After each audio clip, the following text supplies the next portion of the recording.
On opening day in 2009, Brandon Webb walked to the mound as the ace of the Arizona Diamondbacks and one of the most feared pitchers in baseball. By the end of the afternoon, his shoulder hurt badly enough that something felt wrong.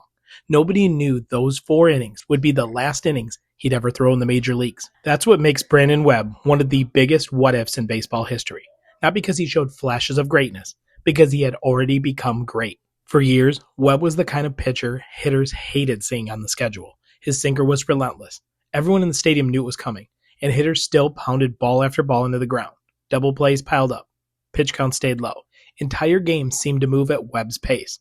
From 2003 through 2008, he went 87-62 with a 3.24 ERA while pitching in Arizona, a place that was notoriously difficult on pitchers. In 2006, Webb won the National League Cy Young Award with a 16-8 record, a 3.10 ERA, and a remarkable 178 ERA+, meaning he was 78% better than the average pitcher that season. Webb followed it up by finishing second in Cy Young voting in both 2007 and 2008.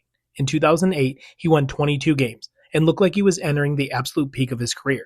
He wasn't even 30 years old yet. That's the part people forget. During his peak, he had both a 30-inning and a 42-inning scoreless streak, and at one point started out his last full season with 9 straight wins. In just 6 healthy seasons as a full-time starter, Brandon Webb produced a 33.2 WAR, a total many accomplished pitchers never approach over a full career. And despite such a short career, he won a Cy Young, led MLB in wins twice, became a 3-time All-Star, finished top 2 in Cy Young voting 3 straight years. Most pitchers need 15 years to build that resume. When Brandon Webb's career ended, he wasn't fading away. He wasn't hanging on at the back of a rotation.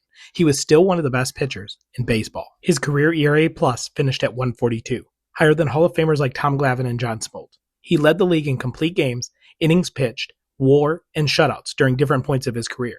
He had already built a resume most pitchers would dream of having. And then it was over almost instantly. Shoulder injuries took away the years that should have defined his legacy.